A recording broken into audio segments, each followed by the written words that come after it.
Hi everyone. Today we are going to be looking at another novel titled Unexpected Joy at Dawn by Alex Agyei Agyiri. We are going to be summarizing the plot, discussing the plot, and then we analyze the plot in detail. So Unexpected Joy at Dawn is a story of migration, identity, and lives undermined by cynical and xenophobic politics, pushed to its terrible conclusion, which pertains to the Ghanaian Orders of Alliance Compliance issued in 1970 to 1971, which was designed to force all non-ethnic Ghanaians, so-called illegal immigrants, to return to their stipulated home. The novel touches on concerns of deeper relevance to the politics of race and migration in the 21st century. A similar situation played out in Nigeria at the wastefulness of the new civilian regime of the early 1985. So, the Nigerians at that time blamed the foreigners, especially the Ghanaians, for their economic woes, and the civilian regime under Shehu Shagari ordered that all Ghanaians in the country should leave. However, in the light of this background of the distortion of the spirit of Pan-Africanism and the emergence of xenophobia among Africans, that the novel Unexpected Joy at Dawn was written. And the novel also received awards from different organizations, including Book Prize, African Region for Commonwealth, and several other prizes. So we are going to be looking at the plot in detail now. I'm going to be explaining the plot, and also note that I'm not going to be reading exactly what is written on the screen. So you listen to what I will say, and at the same time read what is on the screen. So the Unexpected Joy at Dawn, as I said earlier, is set in Ghana and Nigeria. It tells a story that centers on the life of two siblings, Ni Moses and Mama Orojo. So during the 1983 deportation of Ghanaians from Nigeria under the Shehu Shagari administration. So we saw that Ni, who is a Nigerian by blood but a Ghanaian by birth, was left in Ghana by his parents as they made a terrible journey to Nigeria when Ghana enacted the Alliance Compliance Order of 1969, which made every person living in Ghana without the required papers an alien. So we saw that his name, Ni, was changed to reflect the name of his adopted parent. So after 14 years of wandering in hardship in Ghana, which involved living in slums, even though he was an assistant manager at a bank, taking on multiple jobs, not being able to bury his wife Masa. His wife Masa died in the process. He spent a lot of money in the hospital, but yet he lost the wife, and does not even have the money to conduct burial, and being chased around by market women for purported fraud. We saw that Ni decided to go to Nigeria in search of his root, because he is Nigerian by root and then he is Ghanaian by birth. So besides, Ni entertained the fears of being labeled an alien due to the rising tension in Ghana against Nigerians as a direct result of the predicament of Ghanaians in Nigeria. So, thus, blackness and name alone do not grant citizenship or a staying permit. One needs more than that to be able to adopt in Ghana at that time, because every individual is being traced to an ethnic group in Ghana.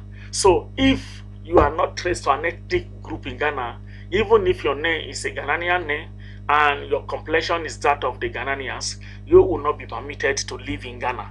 You have to be traced to a family in an ethnic group in Ghana. So the earliest compliance order was so strict that almost everyone that are not Ghanaians are chased away. And the Ghanaians accuse those people, especially Nigerians and other blacks, that they were sabotaging the economy of Ghana. And that was one of the reasons why the Ghanaian government took it upon itself to enact the law and chase away those who are not ethnic Ghanaians.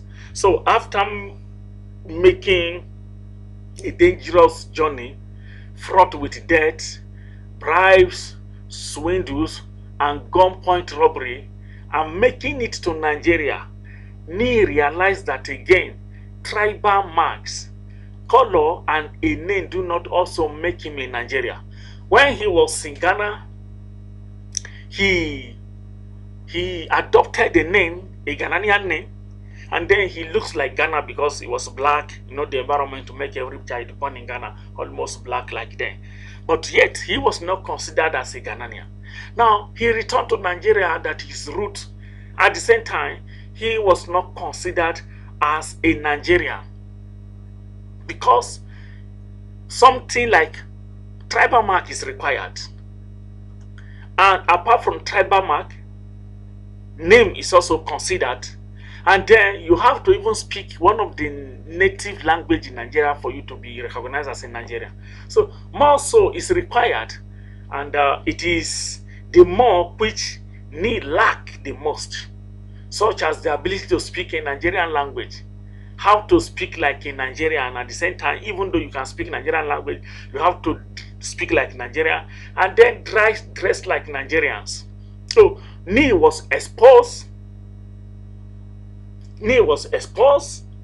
And everywhere he goes, he is told Omogana Abi. Omogana Abi is a Yoruba language saying, are you a Ghanaian? Are you not a Ghanaian? Omogana Abi. So Ni moved from being a slave on someone's cassava farm to living in slum, to deportation camp, to being a building laborer. So he suffered a lot. And at the end, he was tagged as an armed robber. And it was then that fate smiled upon him.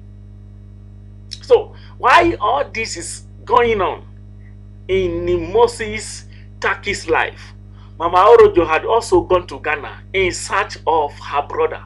So you could see the complexity of the plot.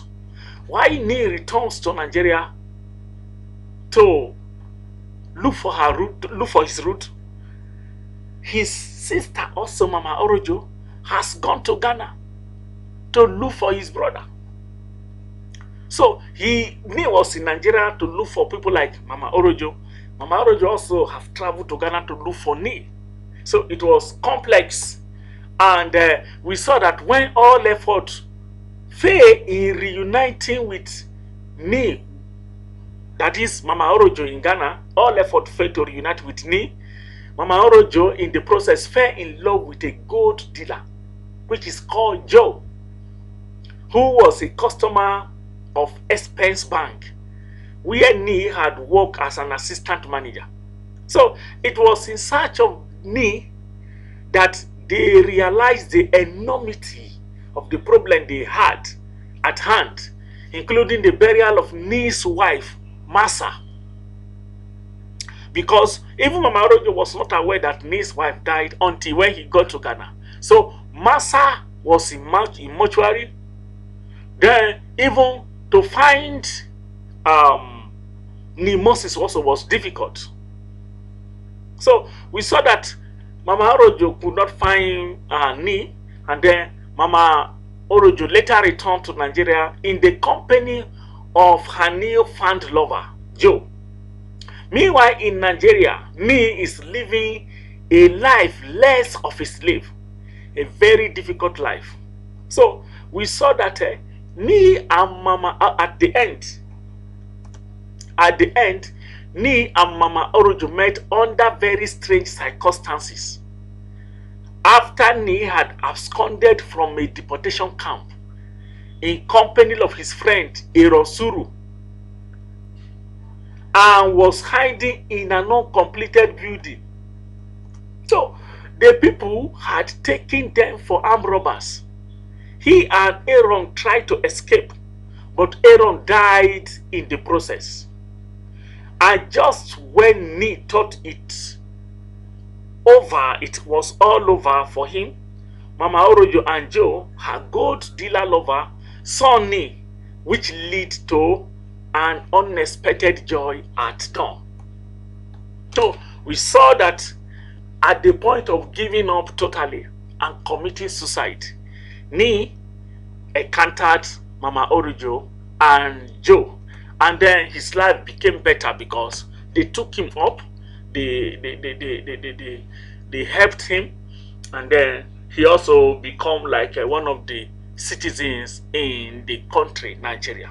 So we see that the setting of the novel is set in West Africa, and then the time frame is in the 1960s through the late 1970s and early 1980s between Ghana and Nigeria. It was Accra and then Lagos majorly. So it focuses mainly on Ghana during the PNDC military era, a period of economic gloom, panic, economic measures, scarcity, a time when people engage in all manner of corrupt practices, as the case of civilian servants and businessmen. You know that in our previous lesson we discussed The Beautiful Ones Are Not Yet Born, which portray the enormity of corruption in Ghana. So even in this unexpected joy at dawn, you can see elements of corruption in Ghana at that time. So in the next lesson, we are going to be discussing, in our next lecture, we are going to be discussing the themes in the novel, as well as the characters in the novel. So please make sure you subscribe so that you get updated when the new video will be uploaded. Thank you.